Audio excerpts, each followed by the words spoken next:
The CBS Radio Mystery Theater presents...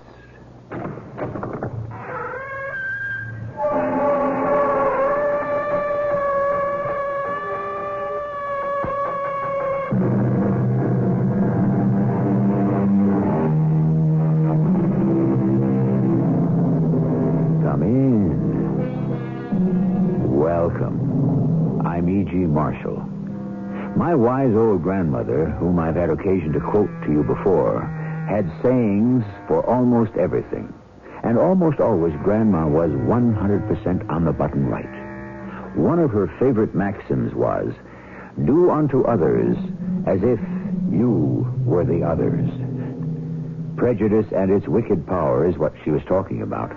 And the story which Conan Doyle tells us now illustrates how far misjudgment can take you, even as far as murder. Pop, are you going to let that fella marry Susan? Eduardo? Yes, I think I am. You mean you don't mind? But he's a foreigner. Well, I can't say I do. Some of us in town think pretty highly of him. I think you've all gone crazy, and I don't aim to stand for it. Now, we here in Winter Harbor have a tradition to uphold, and marrying an outsider could mean lots of trouble.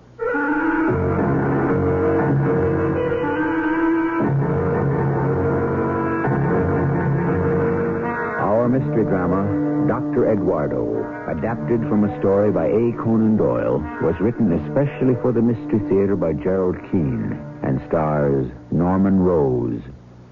It is sponsored in part by True Value Hardware Stores. I'll be back shortly with Act One.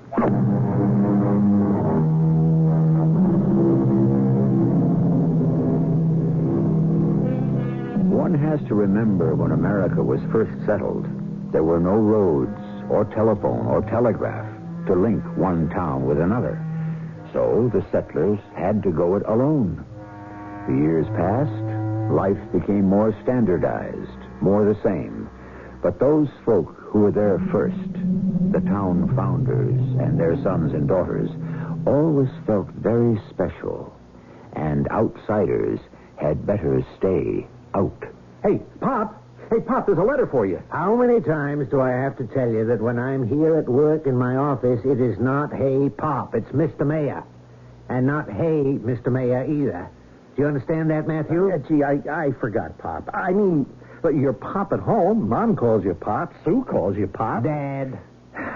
It's hard for me to remember that when you're in the mayor's office, you're not my Pop, you're Mr. Mayor. Here's a letter for you. Thank you. Put it on my desk. Well, gee, Pop, ain't you going to open it? But this is the first letter we got in Winter Harbor since the spring thaw. Matthew, haven't you anything better to do than stand around jawing? It's 8:45, and you've got a great many windows to wash in our public buildings, so get to it. Oh, Pop, Mr. Mayor, haven't you got a better job for me than the wash windows? As long as you're on the public payroll, I expect you to do an honest day's work. Oh, I almost forgot. Hold on, Matthew. We put in new locks in the library and the courthouse. You keep these keys so you can get in early in the morning to do your work. All right, now beat it. Where's your sister, Sue? It's almost 9. Oh, Miss Goody Two-Shoes will be here on time. She always is. Now, don't speak disparagingly of your sister. She gives the taxpayers their money's worth. Good morning, Mr. Mayor. Beautiful morning, isn't it? You see, Matthew? She doesn't call me Pop. She says, good morning, Mr. Mayor. Yes, it is good morning, Susan. We had a letter this morning. You may begin by dealing with that. Matthew, don't stand there 1 foot in the cranberry bog. And don't use too much soap cleaning windows. This town's not made of money, you know. Yes, Mr. Mayor. What's in that letter addressed to me? Mr. Mayor, we're getting ourselves a doctor. A real live doctor for Winter Harbor? That's what the gentleman says. He's decided to come to Winter Harbor to set up a practice. What's his name? Eduardo Columbus. Eduardo, that's Spanish for Edward. A Spanish doctor? Here in Winter Harbor? Think of all the Portuguese fishermen who live in town. He'll be perfect for them. Portuguese, is that same as Spanish? Well, pretty close. And they make up most of the folks who work here. Well, what about the rest of us? We get sick, too. How do we know he speaks American? He writes American. After all, his kinfolk came here before we did. They could have been on that boat with Christopher Columbus.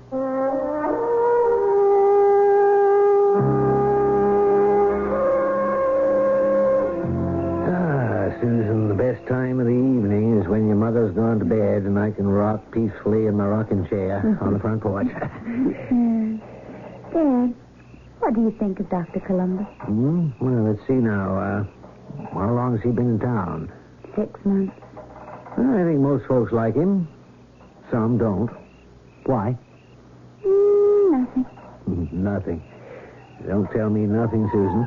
When it comes to a woman and a man, there's no such thing as nothing. Dad, there's a fire down the street. What? Whose house is it? I'm not sure. I wonder if... Here comes Matthew on the run. He probably knows. Matthew, whose house is on fire? What's that? Is there fire? How can you be so stupid? Don't you see it? Oh, no, I came the other way. You did not. I saw you back there crossing the street. Well, I better get myself over there. That crowd's getting bigger, and there'll be sparks and danger. Someone's got to restore order.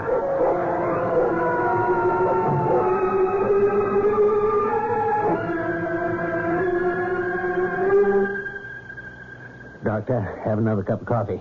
I'm not going to sleep much tonight anyway. Yes, coffee. Susan, more coffee. Dad, Mom's gone to bed. You want to wake the whole house? Oh, I'm sorry. Bring the coffee pot from the stove, will you? The doctor could use another cup. Why do people do things like that? People do what? Here, let me fill your cup, Eduardo. Are you all right? Excuse me. Thank you, Susan. I'm sorry if I'm a little... You see, this has never happened to me before, to see my house go up in smoke. There hasn't been a fire like that in Winter Harbor for 100 years. There's no way it could get started. There is a way, Mayor Greeley. I wish I did not know it. Eduardo? You mean you saw something? 6 months I have been here. I thought we could be friends. I love this town, but I see that feeling goes only one way. The town does not love me. What are you saying? Everybody likes you. Well, sure, in the beginning... You do know something, don't you? About how the fire got started. One must be thankful. Only my clothes and books are gone. The medical equipment is safe in my office. Eduardo, there is something. Dad, it wasn't an accident. That's what he's saying. How do you know? I bring here your son's wallet. Take it, please. It is your son's, is it not? Matthew! Matthew, come down here. This is very sad for me. Why would he do it? Are you sure? Maybe he dropped it another time. Your brother is not the only person in Winter Harbor who thinks I do not belong here. Gee, Pop, I was asleep. What's the problem? Here's your wallet, son. Hey, thanks. Where'd you find it? Where did you find it, Doctor? By the back steps of my house. I picked it up after the fire. Oh, gosh, I must have dropped it there when I went to watch. You told me you weren't anywhere near there. You didn't even know the house was burning. Also, the fire chief and I, we went inside, and he found a can of gasoline all burned. And I picked up these keys. Do you know whose keys they are, Mr. Mayor?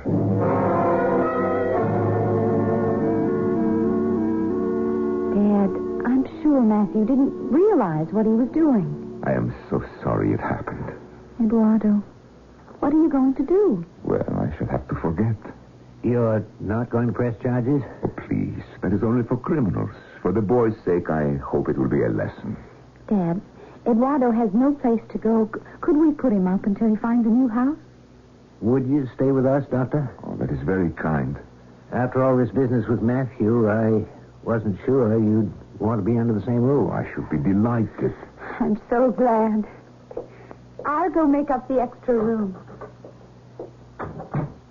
It's funny how the right words don't come when you want to say them. There you are, burned out of your home, no place to stay. And my boy and what he did. And all I can think of is, I wonder if my pajamas will fit him.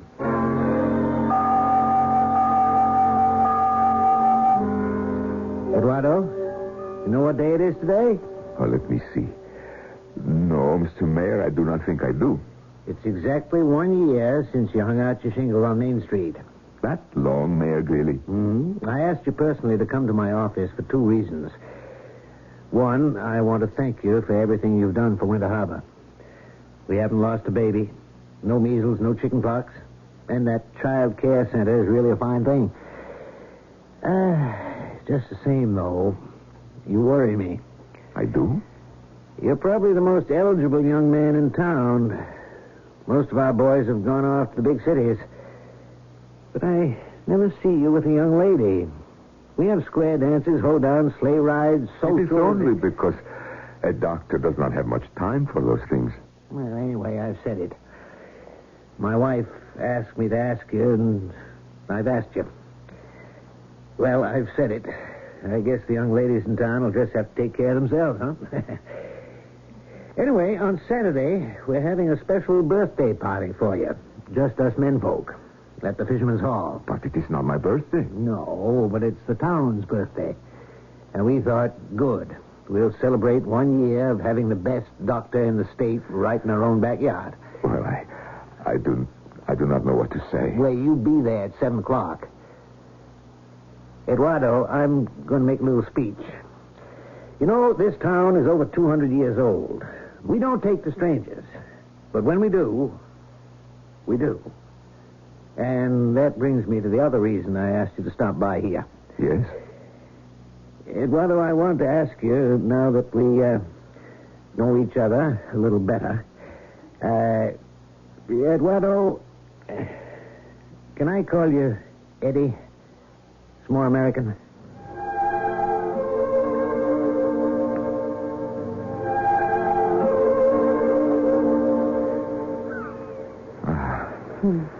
Smell that sea air.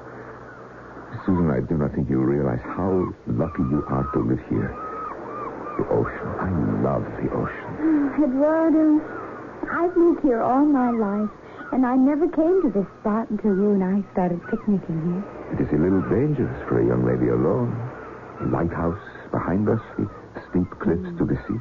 Where I was born in Spain, a little town like this, it is called Vigo. In Spain, you have lighthouses, too. Oh, yes. It has been my dream to live in one. What a coincidence. Mine, too. That's the truth. You know, your Winter Harbor is much like Vigo. We have Portuguese fishermen there also. You miss Spain. Oh, no. America is my home now. You know, I think our town has finally accepted you. Susan, it is not the people in the town who have made me feel at home. It is you. You think anyone watches us taking walks, spending time together? Now, what does it matter? Your father has no idea. He asked me why I did not take one of the local beauties on outings and dances. I had to stop myself from saying, Mr. Mayor, I am in love with your daughter. Susan, let us do it. Will you marry me? Oh, yes, Eduardo.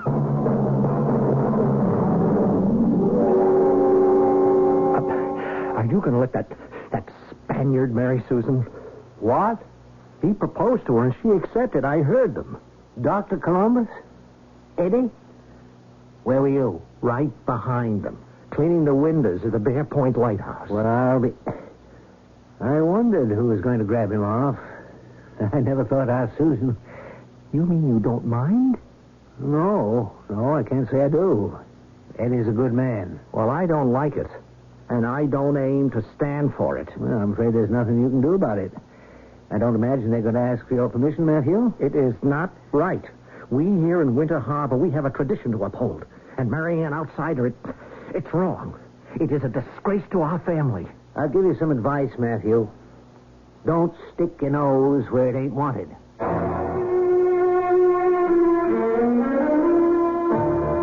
First a fire, then a threat.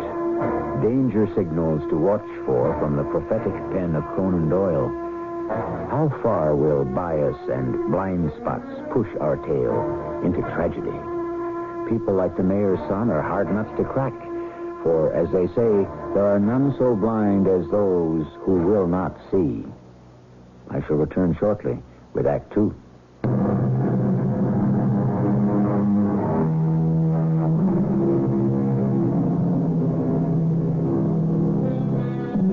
A fine young doctor, born in Spain, takes up residence in a New England seacoast village. Most folks in town admire him for the good medicine he practices. Yet some, one in particular, do not. Of course, one can't like everyone. There's nothing sinful in disliking someone, but not for the wrong reasons. And so, fellow citizens of Winter Harbor, in recognition of our doctor's service to the community, I propose he be made an honorary citizen of our town. Now, may I have a show of hands? That looks pretty unanimous. Motion carried. Eddie Columbus, please stand up. I thank you all for this honor. You know, coming from another country, you have to take your medical examinations all over again. But I did it because I wanted it so bad.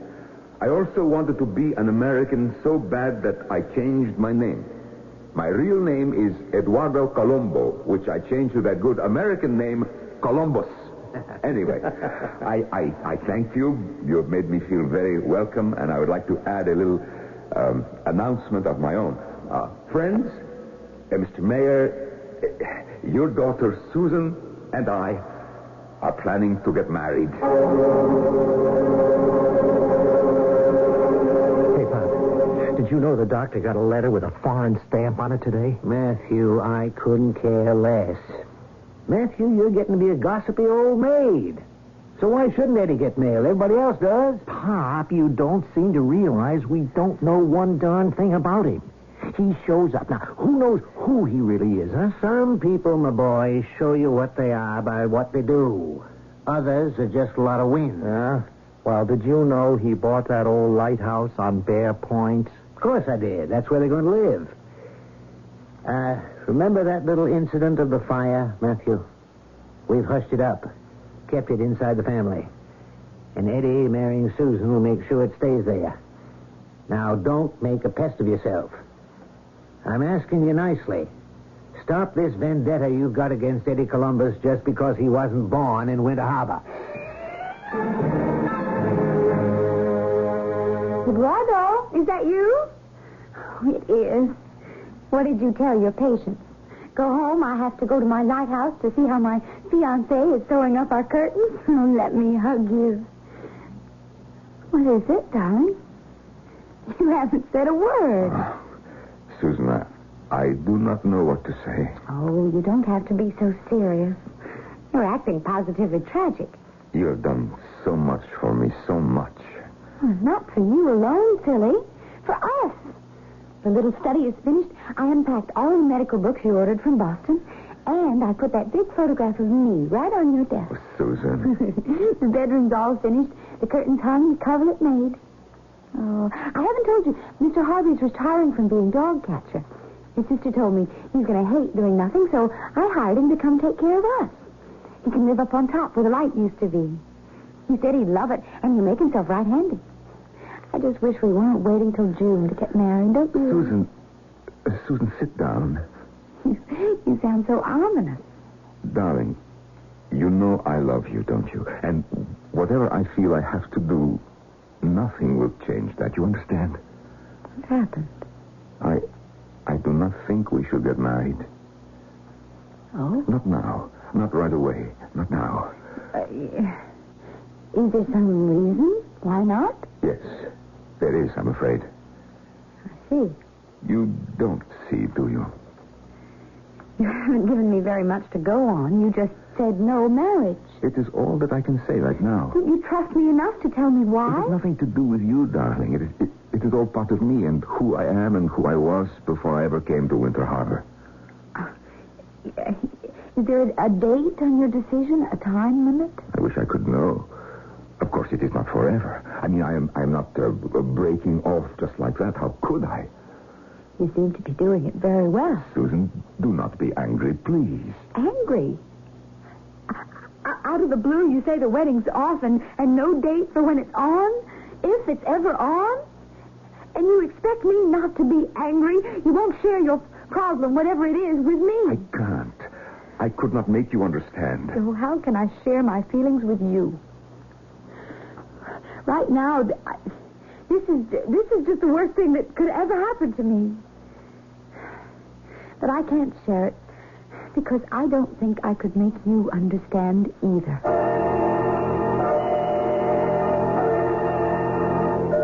Pop, are you going to let that foreigner treat Susan this way and do nothing? Matthew, it's between the two of them. Yeah, well, I think he ought to be run out of town. Oh, Matthew, use your head. What good will it do Susan to stir things up? There are plenty of folks around here who never liked him. People who weren't raised here are different from us. They speak different. They are different. Well, of course, you're upset. So am I. I keep telling myself it's a lover's quarrel. They'll make up and everything will be all right. Yeah, well, that's not what Susan says. It's off, over, finished. I asked, did he give any reason, and she just shook her head and went up to her room to cry. Listen, I'm not hanging around this town any longer. Everything about it gives me the creeps. My sister gets kicked in the teeth, and my pop says, well. Well, I don't see it that way. She can't protect herself. But I am not letting that guy get away with it.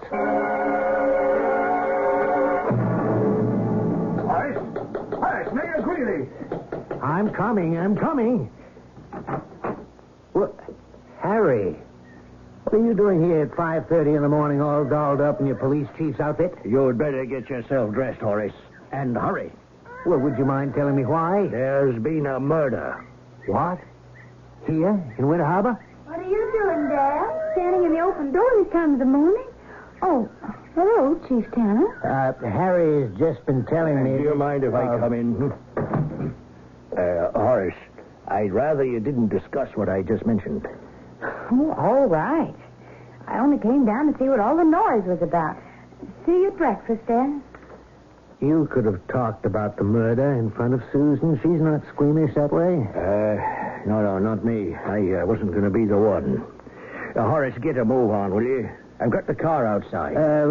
What do you mean you didn't want to be the one? To tell Susan. That's what I meant.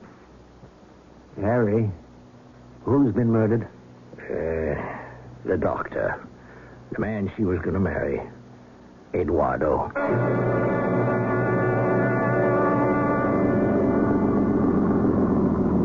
Hey, this is quite a place he picked out. Imagine wanting to live in an old lighthouse. Wait till you go inside. Susan's made this into a really nice place to live. As I was inside an hour ago when old Harvey first called me. There he is. Oh, back again, Chief Tanner?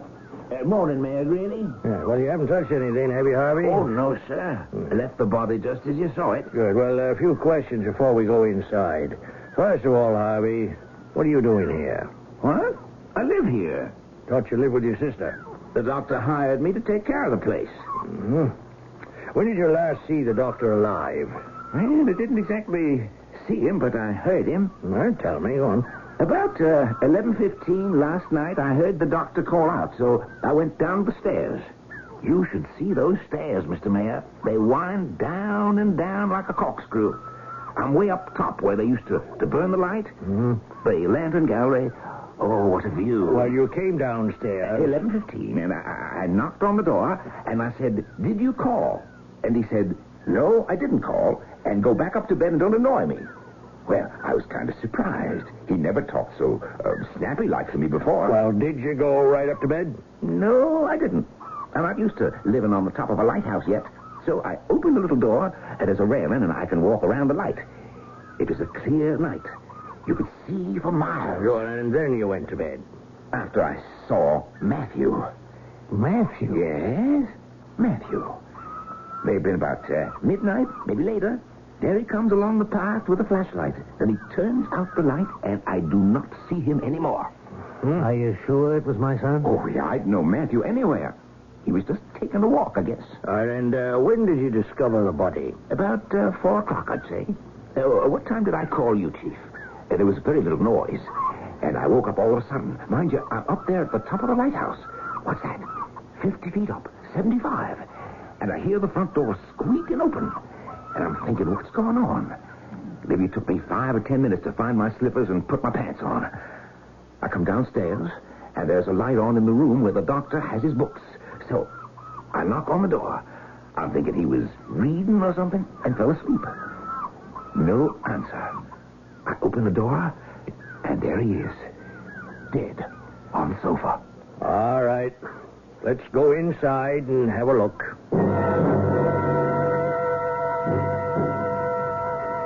We will have order, please. Order.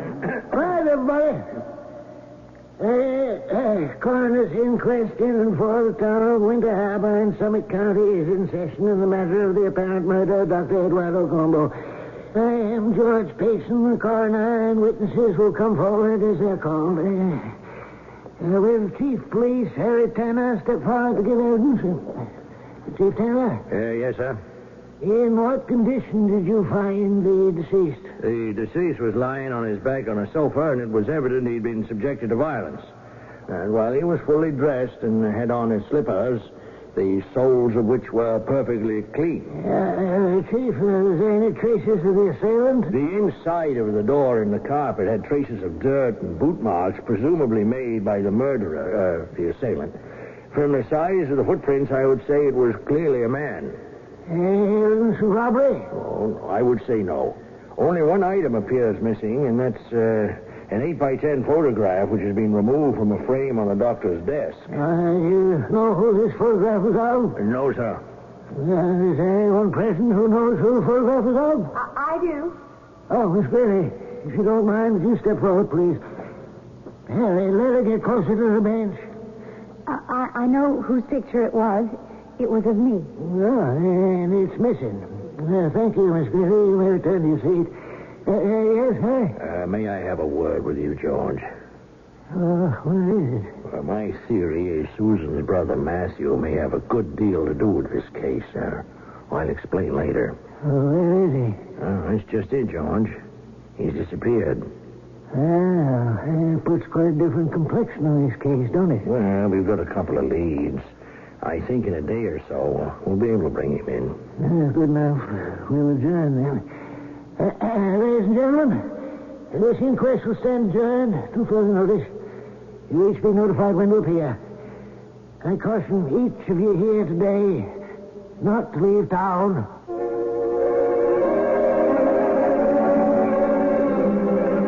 Running away has always been considered as an admission of guilt.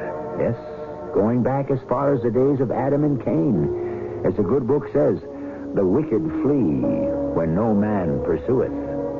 However, the devotees of Mystery Theater know better than to accept what seems for what is. We'll be back shortly with the hard evidence of Act 3.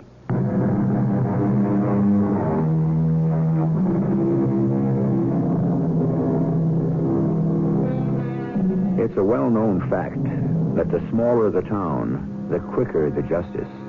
Unlike in a city where the courts are clogged and backlogged for years. The murder trial in Winter Harbor began right away, and although the coroner's verdict was death by person or persons unknown, it was no surprise when Matthew Greeley was found, suspected, accused, and held. It is now the second week of the trial. Horace, I can't tell you how terribly I feel that your boy is charged with this crime. I understand you had to bring him in, Harry. He hasn't given me a satisfactory answer why he left town. He keeps saying he didn't know anything about Eddie being murdered. That there weren't any newspapers up near that cabin. I kind of believe that. I know that boy. He may talk big all over town about what he'd do for the honor of his sister, but he's gentle. What went badly was him admitting he had gone to see the doctor that night, but then didn't, and decided to leave town. Who's being put on the witness stand today? Susan. I said to Jack Smite she was on the stand yesterday. Why do you have to call her again today? She really loved Eddie. This must be traumatic for the poor child. Here we go. The judge is coming through the door. Your Honor, I'd like to recall Susan Greeley to the stand. And may I remind the witness that she is still under oath? Now, Susan, yesterday you told us that your engagement to Dr. Columbus had been broken at the doctor's request.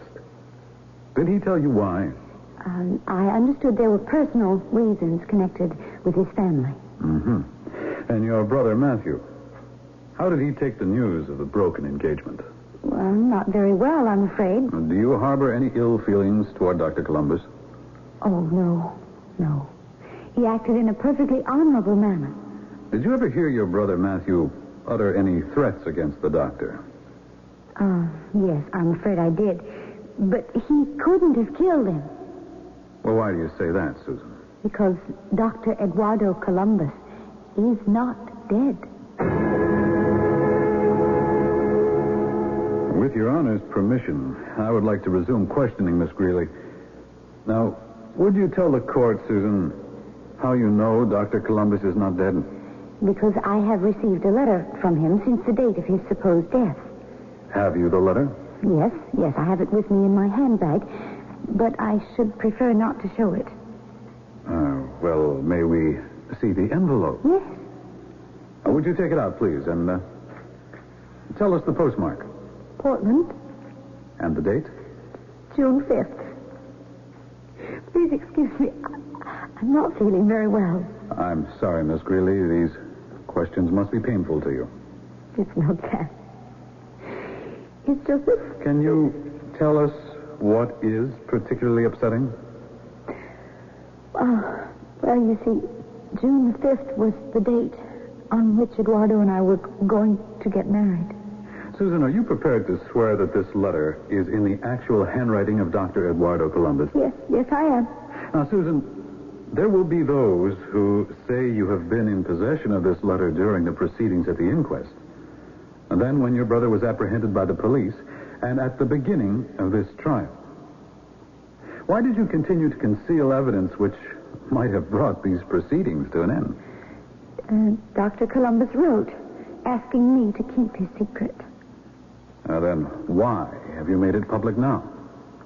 To save my brother.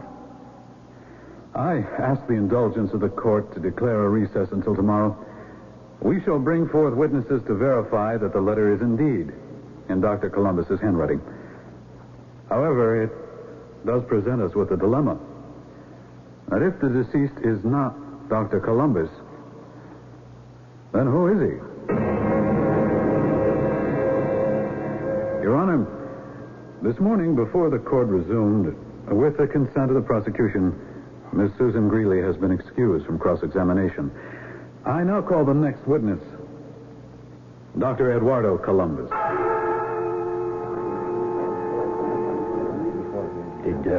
Did you know about this, Horace? No, I sure didn't. Don't tell me this is a surprise to you, too, Harry. Well, until they brought up that letter, I was sure the deceased was the doctor. I wasn't. For one thing, didn't the autopsy show the deceased had a congenital heart defect? Eddie didn't have a bad heart. Well, doesn't look the better for wear today, does he? I'm looking at Susan. She still loves that man. Will you look at her? He's been sworn in. He's taking a stand. Your full name, sir? Dr. Eduardo Columbus. Do I understand you wish to make a statement regarding the events on the night in question? Yes, I do. You are aware, Doctor, that anything you say in this trial may be used against you. I am aware of that. Proceed, Doctor. Your Honor, a week or so before the night in question, I received a letter sent to me by my brother from Argentina. I have a twin brother whose resemblance to me is so great that when we were together in Spain, people could see no difference between us. Although it is painful for me to say this, from an early age I conceived a horror of him. Because of him and his dishonest actions, I was compelled to leave Spain and seek a new life and a new career in America. The letter told me he had discovered my whereabouts and would shortly be here. On the night in question, I was sitting in my study in the lower part of the lighthouse by the window. Your Honor, I saw his face looking in at me through the window. The resemblance between us was still so great that for an instant I thought it was my own reflection in the glass. I went to the door and admitted him. My dear Eduardo, you look well. Enzo, what has happened to you? For heaven's sake, brother, come over here. Sit down. Look at those shoes. What's left of them, eh? Of course, Eduardo, you wouldn't know what it is to travel by foot. Enzo, I cannot believe you came all the way from Argentina looking like that. Oh, but I did. In these ragged clothes, I blend perfectly with the bales and boxes in the airplane baggage compartment. Not the best way to travel, although the cheapest. You see, they don't heat the baggage under 25,000 feet. You can freeze. But frozen or not, I had this urge to visit you. Enzo, why were you in Argentina? When did you leave Spain? Well, the police became impatient. They thought I had broken the law once too often. And besides, there was a little matter of a watchman with a crushed skull in a warehouse. Oh, Enzo, stealing, housebreaking, robbery. How did you come to it? Very easily. When you have no profession, no ambition. And a watchman, stupid man. He died. What he deserved, trying to resist me. So I disappeared. Had to. I went to Argentina and lived like a dog. I do not suppose you wish anything to eat. Oh, how well you remember my dear brother. No food, thank you. But the largest bottle of the strongest drink will be appreciated. I'll see what I can do. I am not really installed yet. Oh, I'm freezing to death. There's nothing worse than a chill when the weather turns warm. Here. Give it to me. Do you want a glass? What for? The neck of the bottle fits into my mouth. Enzo, I know you are past reasoning with. You should look at yourself. You're sick, not only in mind, but in body. You have abused yourself like a sick animal. You always had a weak heart. You have diseased your liver. Your face is swollen. I cannot believe you are my twin brother. I cannot. That's better. Well, thank you for the medical lecture, dear brother. But now let us be serious. First of all, you can have these rags. I want clothes. Good clothes. Then money. All the money you have here. And don't think you shall be rid of me when I leave. Oh, no. I shall return whenever I feel like it, and you shall give me more money. What was it Cain said to the Almighty? Am I my brother's keeper? Well, so you are, Eduardo. For as long as I choose, you shall be my keeper. Enzo, sit still. Let me help you. There. Enough. Stop. You see, you do have some brotherly affection for Enzo. But believe me, it is quite one-sided, for I despise you, Eduardo. Detest you. Always have. Always will. Saints in heaven, how I hate you. Oh. Oh.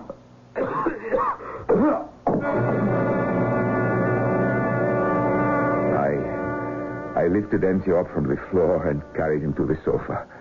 I felt his pulse, but the hand I held in mine became cold and clammy. His diseased heart had broken down. His own violence had killed him. Your Honor, I am not very proud of my cowardice or my fears. Although Enzo lay dead and was no longer a threat, I had seen enough of the people here. Hasty judgments, unkindness, prejudice. Now, suddenly, I had the chance to make a clean break with the past. I dressed Enzo in my clothes, and I put on his. I would be discovered dead, and that would be the end of it. And so, to cut all ties with this town, you left that night? No one saw me. I did not think about tomorrow, what would become of me, the career I was throwing away. All I wanted was to leave a dead brother and a dead town behind me. Where did you go? I'm sure I could find the places on the map. I did odd jobs. People were friendly, but I thought, once they get to know you, they're not so friendly. I traveled light. All I carried was a photograph of the woman I loved. And you wrote to her to Susan Greeley. Oh, yes, almost right away. I told her not to grieve, that the body in the lighthouse was not mine. I told her to forget me, that I could never return to Winter Harbor. It never occurred to me that someone might be accused of killing me. I got as far as the border of Canada when I happened to see the story in a newspaper. And so you returned to Winter Harbor of your own free will, Doctor? How free one's will is, who can say? No, not free will. But what alternative did I have but to come back and explain? Your Honor, the defense rests.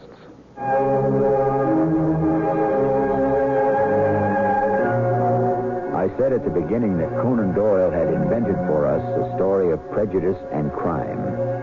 I'm happy to inform you that shortly after the trial was over and the town returned to normal, Susan Greeley became Mrs. Eduardo Columbus.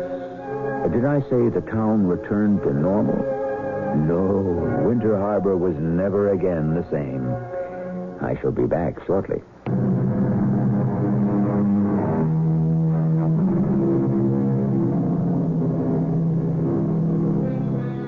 Sometimes I think it a little presumptuous of me to be trotting out maxims and proverbs by way of warning or encouragement as we ring down the curtain on Mystery Theater.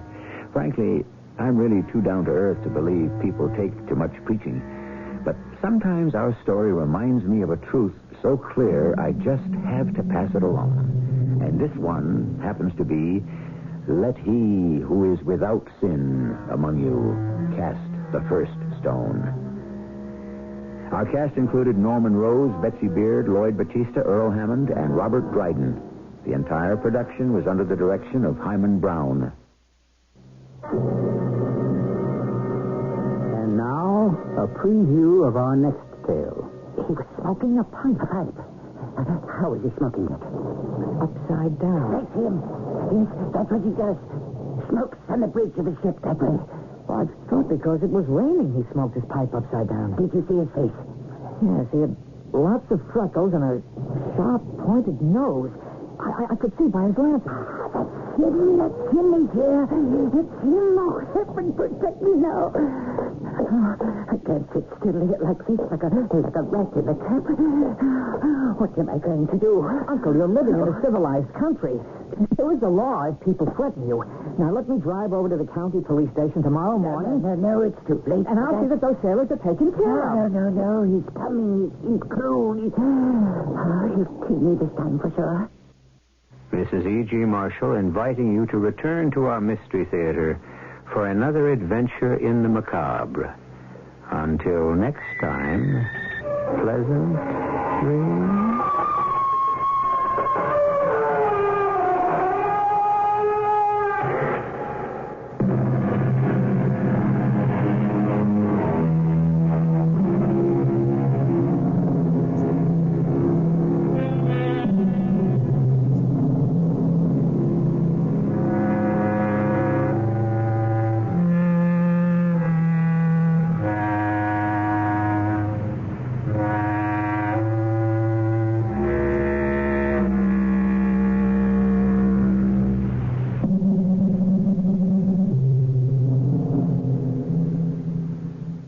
Every year, compliance regulations change thousands of times, and every year ADP makes thousands of seamless platform updates so businesses can focus on everything else, like running their business. Grow stronger with ADP, HR, talent, time, and payroll.